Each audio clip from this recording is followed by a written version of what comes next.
Henry VIII.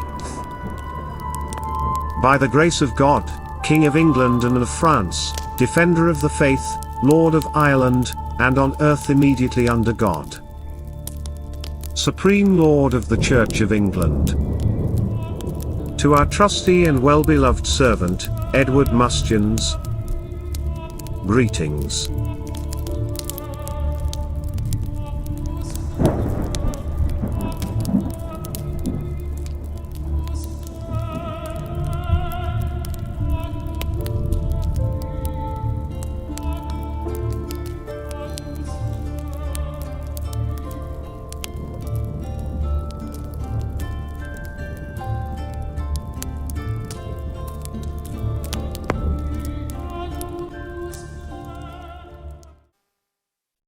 Well, hello to everyone. I am so sorry I wasn't able to make it to the reunion. It seems like I'm always working or just unable to make it every time there's a reunion. But I apologize for that. I really wanted to be there. Studying our genealogy and our ancestry is something that's very important to me. I spent about 10 years really looking into our DNA, our ancestry, and just trying to find out where we came from, because it seems like nobody knows. So I wanted to share a couple things with you, and that little video clip that you just saw is all I've been able to do for the second part of the genealogy series that I started a couple of years ago. You might have seen the other video, but I want to finish that up, and I want to ask for your help in finishing that. So if you have information that I leave out, please let me know, and try to communicate that information to me as easy as possible. This is where I come from, Rufus Henry Mustian, old Rufus, or Blondie as he was called, and his wife, my grandmother Lois, who just passed away a couple of years ago now, almost 10 years ago now. I can't believe it. But Bobby Mustian, my dad, and his 3 Henry brothers, as you all know, those guys are all alive and kicking, and they wanted to be there with you as well, but they apologize for not being able to make it. Well, I wanted to just kind of show you where I came from, where I'm coming from, and you know, most of you know the story from that point. Robert Henry Mustian and his wife Nina Bishop. I have no information about Robert or Nina other than kind of how he died and some of the ornery things that they did to Rufus and Lois over the years. But if you have some stories about them, I would love to hear it. If you've got some more photos, I'd like to put that into the movie or the documentary film that I make about the Mustian family. But moving on from there, his dad, Thomas Jefferson Mustian, and Martha Louise Mason, I think a pivotal couple in our story. A lot is known about them just because of the documentation and the records, the things he did, and we'll talk a little bit about that. But, you know, they just had quite a life and lived at a very exciting time. And so his father died when he was only 2 years old. And that plays into our story quite a bit, as you'll see as we go forward from here. But we'll talk about them more. And then, of course, the Bishop family comes in at this point. I don't know much about the Bishops at all. I wish I knew more. So please fill in those gaps for me if you have some photos and some things you can bring to bear on that family. I'd appreciate it. I haven't even begun to study the Bishop family yet. The father of Thomas Jefferson Mustian is James Thomas Mustian, and then Mary Jane Holloway, his mother. And, you know, unfortunately, that's kind of where our story ends as far as what we know for sure. An incredibly old woman when she finally passed away.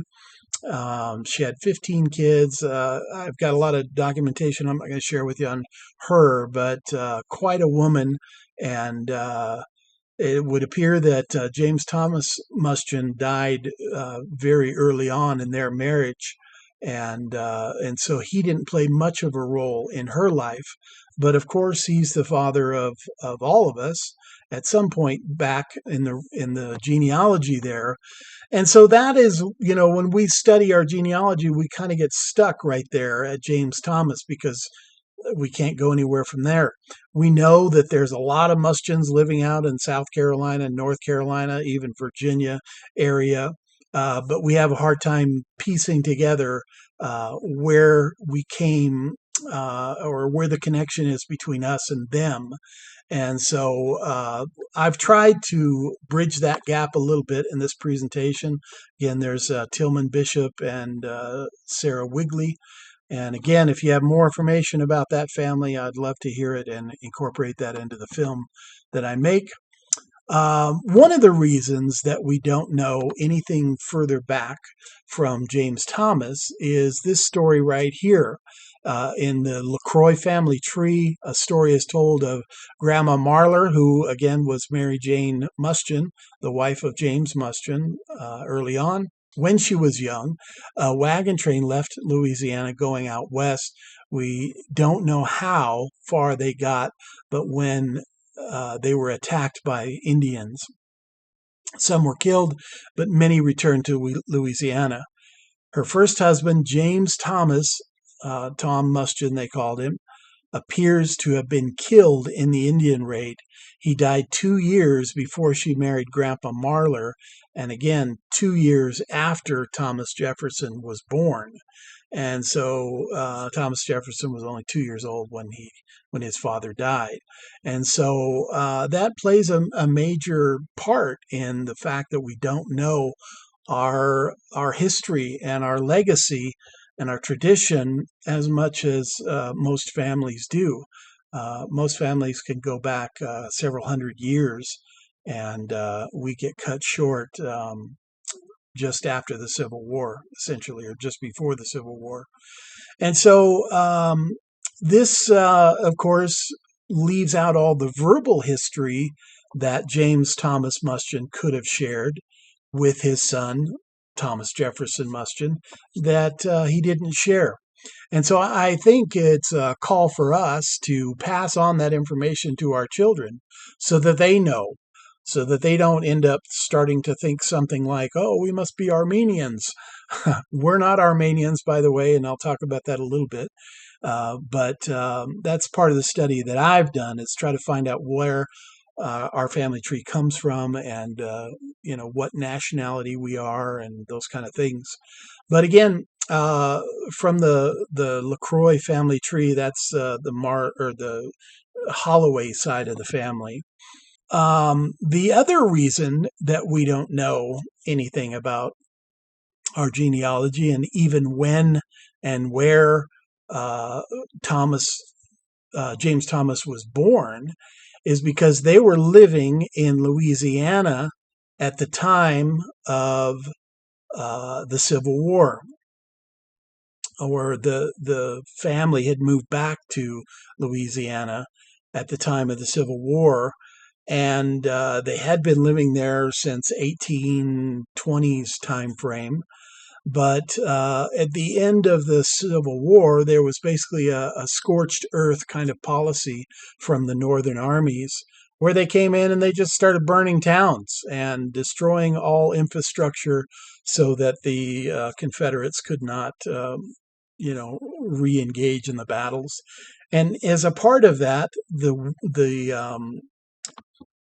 courthouse, where any records that could have documented where we're from were destroyed. The place was burned to the ground one night, and that story is told here.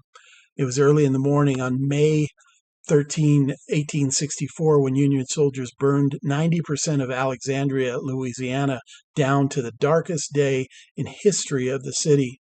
The Rapides Parish Courthouse was destroyed, along with legal records and much of the town. And so again, if there were records that the Mustian family brought from England or brought from North Carolina or South Carolina, wherever they came from. They might have been there in that courthouse, but the courthouse was destroyed. And so, as a result, we living in the 21st century and even in the 20th century, we have no idea where we came from, and it's quite a sad story, really, in that respect, that we don't know where our lineage is from, and it's caused us to, again, believe in, well, the end of our name, IAN, is how the end of Armenian names end, so we must be Armenian. Well, that's somewhat of a way to look at it, but it's not a very scientific way of looking at it and historical way of looking at it. It's just kind of grasping for straws because we didn't have anything else. And it's a result of this courthouse burning down and James Thomas Mustian being killed by an Indian attack. And so what we do know in records is that the first Mustians showed up at the Isle of Wight in Virginia in 1695. There seems to be a ship captain who has a lot of different spellings to his last name, but one of them is Mustian.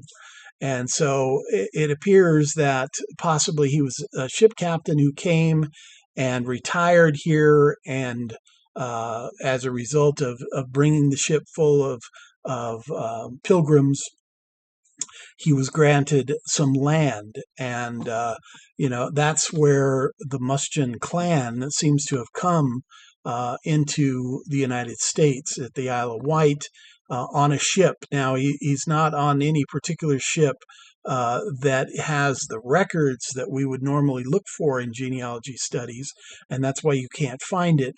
It was some kind of private ship, and we don't have records for it. But the ship name was the Phoenix. We have records of some Mustians moving out into Lunenburg, Virginia, and also Mecklenburg, Virginia, 1730. And you can kind of see a westward trek here out to Halifax, and then finally in Pennsylvania, we have 1735, the Mustaine family, which seems to be a variant of our name spelling, but there's definitely a connection there. And there's a story told about that. Again, most of the Mustians ended up in Warren County in 1740 time frame. We have quite a few Mustians there, and literally there are hundreds of Mustians in that North Carolina area who settled there and just grew families and have a lot of history there. But what's our connection to them? Interesting about the Mustaine name, the first Mustaine was actually a Mustian that got into a fight with his brother. He was so mad that he switched the I and the A. And again, this is just a story. We don't know if this is true, but my grandfather told me this story and said it happened in the early to mid 1800s. His name is Charlie Ricks Mustian.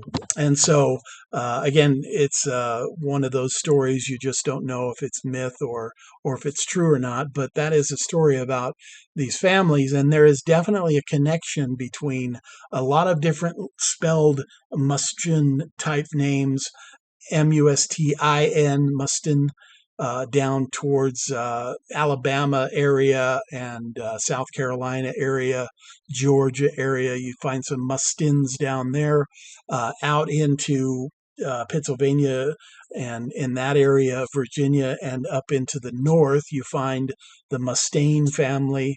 There is Mustian, which is Tion. But again, these are all families that are linked together from a common ancestry, most likely this captain, the ship captain back at the Isle of Wight. And so moving on from there, again, James Thomas Mustian, born in North Carolina or South Carolina, we're not exactly sure. He died for sure in Rapides, Louisiana. Now, the possibility of who his father was, and this, again, connection to the North Carolina area, seems to point to this guy right here, Jesse Rix Mustian. He was born 6 September 1782 in Warren County, North Carolina. He married, and there are records. Now, these are all census records and different types of records that you can find him. But he was living there in 1808. Again, James Thomas Mustian was born in 1809. So that kind of points to the fact that he was born here in North Carolina. Listed in the 1810 census in Warren County, North Carolina, with 2 children, one boy born in 1809 and a girl in 1810. This family, Rix Mustian and his wife, whose name is Tabitha Hicks, and we'll look into her in a minute. But there's another one of these anecdotal stories reported in a letter from his brother to a cousin that Jesse first moved to New Orleans and then later on to Mexico. And that would match up, that westward push over to New Orleans. And that's why maybe James Thomas decided to stay there when his parents moved back to North Carolina, because he died in 1830 in Warren County, North Carolina. So perhaps it was just too much for them going out there to Louisiana. Again, the mother, Tabitha Hicks, don't know when she died, but she was born in North Carolina as well. And this is where, the scientific DNA comes in, is this woman, Tabitha Hicks, and we'll look at that in a minute here. But again, in 1830, they were living there in Hawtree, Warren, North Carolina. And so Tabitha Hicks and Jesse Rix Mustian, I really firmly believe that this is our lineage beyond James Thomas Mustian. Now, why do I say that? Well, again, DNA brings us to a place where we can kind of piece together some things that records don't show us and we can't find in records anywhere. And part of that is you see here that William Joseph Mustian, we do find him in the records, married to Martha Fane. And you see over on the left here, that's our lineage. Thomas Jefferson Mustian, James Thomas Mustian, and then up at the top there, Jesse Rix Mustian. And then, on the other side of that, on the right side of that page, there is people that are in my DNA and most likely in your DNA as well. People who show up as being related to me through DNA. And then we find this common ancestor, my 5th great-grandfather, all the way back, the 4th great-grandfather for most of you guys, I'm sure, or even something like that. But anyway, I don't want to say how old you might be. You see this connection that through Jesse Rix Mustian, I have DNA, you have DNA connections that are made there. And I think that's very important for us to see. Again, Tabitha Hicks, why do I think that she is the mother of James Thomas Mustian? Well, again, her father and her grandfather and her great-grandfather gave birth to Mary Hicks and this other Hicks family over on the other side here. And again, all of those people show up in my DNA, or at least the Okie sister down in there at the bottom. They show up in my DNA and in your DNA. So there's a connection there that is fairly solid. Now, DNA is only accurate, they say, back to about 200 years. So we're almost right at the limit of how far it can go back. But once you look at other families who have a firmly established family tree, you know that the connection is solid. You don't have to just base it on DNA. You know that they were married to this person and you have records to show that. And so even though our records are incomplete, we can look at the records of other people and who shows up in our DNA and who appears to be married into our family tree.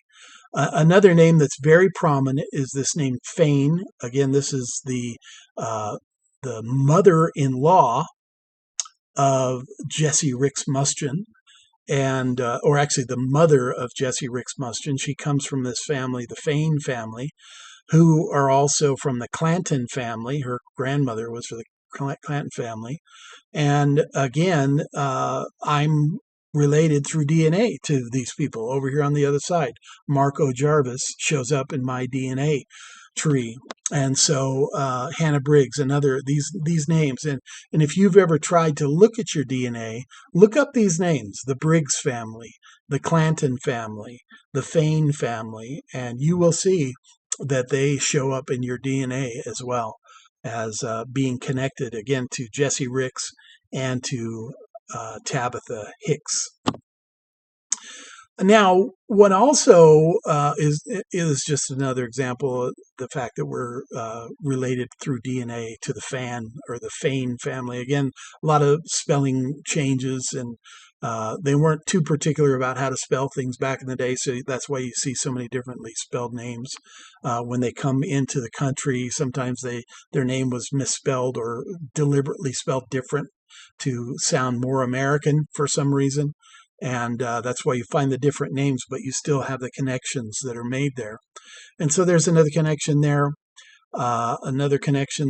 as well. Oh, I know why I wanted to point that one out. Now you see the Fane family here also being connected to, at the top there, you see William Mustin. And this is our connection with the Mustin family, IA or IN. Again, LG down at the bottom there shows up as one of my DNA cousins. Now, it's important that I point this out because the Mustin family, which I didn't find out until much later, which is a total crazy thing for me. I spent 20 years in the Navy, and early on in my career, I went down to Pensacola, Florida, to go through aviation training. And there's this Mustin Beach Officers Club you see there over in the top right corner there. And people started asking me, hey, are you related to this Mustin guy? And I was like, no, I don't think so. At the time, I had no idea, but it turns out I am related. We are related to the Mustin family, which, again, if you see over here, it's a naval family of the 20th century, a very famous naval family who produced admirals and captains and very high-ranking officers.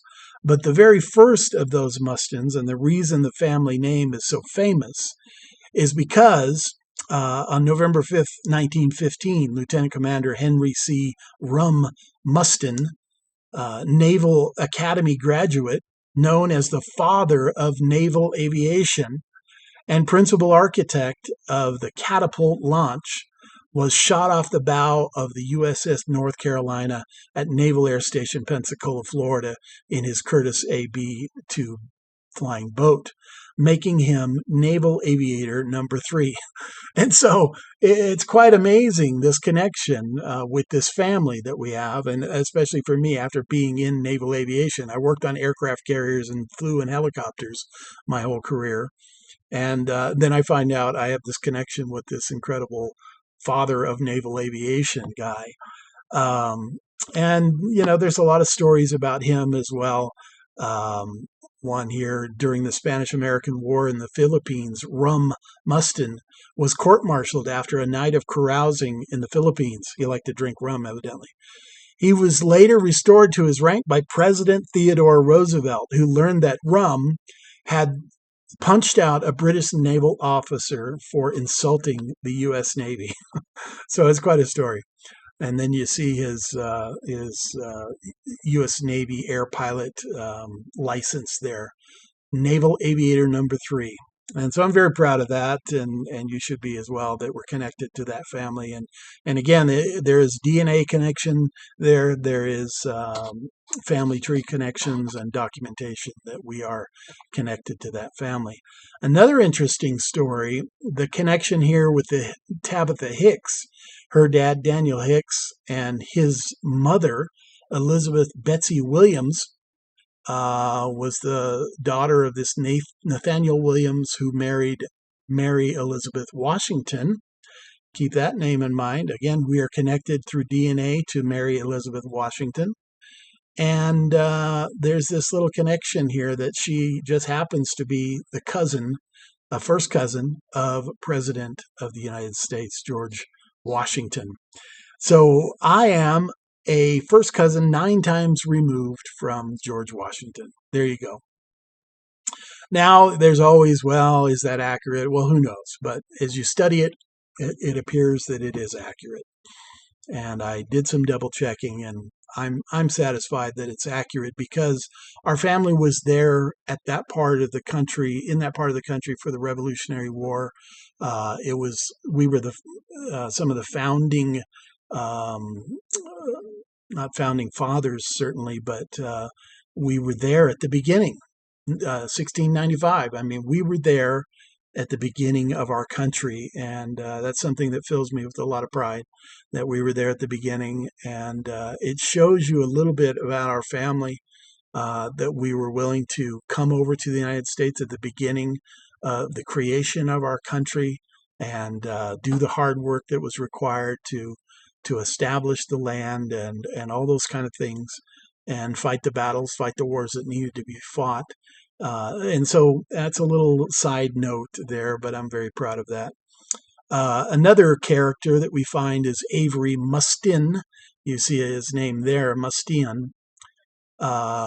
His name is also Mustaine, Avery Mustaine.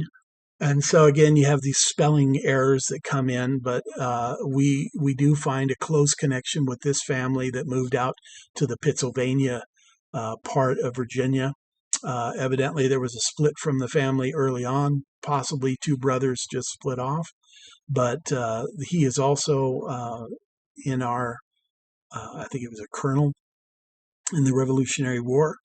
And so he is also in our background.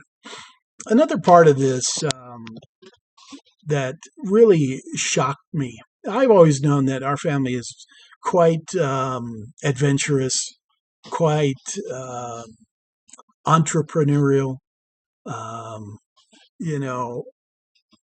little bit crazy sometimes, a little bit restless, a little bit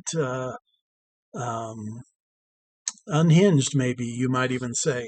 But it's from our background, it's from our upbringing, it's from our history, our lineage, our connections with our past.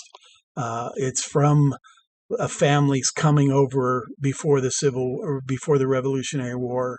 It's from our families moving west as our country was moving west, and trying to stake the claims and be the landowners, and just go west, young man, that whole westward trek. And this James Thomas Mustian, it appears to me that his family came out to Louisiana in that westward migration before the Civil War. Things got tough. It could be that the dad and the mother, Tabitha Hicks and Jesse Hicks, or Jesse Mustian, came out to Louisiana. We don't know for sure. But for whatever reason, they decided to go back. Maybe their parents were dying. I don't know. But James Thomas Mustian, he stayed. He said, no, I'm going to stay out here in Louisiana. I'm not, maybe he had dreams of heading out west with everybody else. But he got killed in an Indian attack. And so this is just the history that has produced who we are. And I find it quite fascinating. The Louisiana Purchase, look at the dates, 1803 from France. Everybody said, hey, let's head out west. Annexation of Texas happened in 1845, right around the time that he was killed. And so it appears that James Thomas was saying, hey, they've just annexed Texas, let's head to Texas. And out they went. But then he got attacked by the Indians and got killed. And so the family went back to Louisiana, apparently. The Civil War broke out, and then, of course, Grandpa Marler uh, took over the family and helped to raise Thomas Jefferson Mustian. Silas Sessions Marler really is the guy who's responsible for raising the Mustian clan for the most part. He raised Thomas Jefferson Mustian after his father, James, was killed when he was only 2 years old. And so he served in the Confederate Army under his wife's nephew, Captain D.C. Paul. He was wounded in the left shoulder, fracturing the shoulder blade. This is Marler now. He was captured as a POW of the Union Army, and until the end of the Civil War, he was a prisoner of war. And then he died of spinal paralysis later on. But he is the guy who was responsible for raising Thomas Jefferson Mustian, who would go on to marry Martha Louise Mason. And then again, you see the brothers and the sisters of our Robert Henry there. Again, interesting guy, interesting family here. This goes into his discharge from the Army here, but you see some things there. He also went into the Army at 17. He was also a Confederate soldier with his father-in-law or his stepfather. Then he married, and they settled down in Texarkana, Bowie, Texas. He became a blacksmith at one point. So it looks like they went back to Rapides. And I've heard stories about this trek from Louisiana over to Texarkana, back to Louisiana for work and different things. But if you guys have any stories about that, I'm fascinated by that whole thing, that they kept going back and forth between the two places. And very interesting. But it looks like he finally settled down as a farmer and at the turn of the century in Sabine, Texas. But he went on to become a county commissioner in Sabine. In 1803, he became a county sheriff there. And then he eventually died of a stomach and liver cancer at Texarkana. And so very interesting. Again, if you know anything about that family or Robert Henry Mustian or Nina, please give me that information. I want to get that put into the film that we're going to make. But that's kind of a part one of the story of us. And hope you enjoyed that part. I'm going to do some other stuff here if I have time.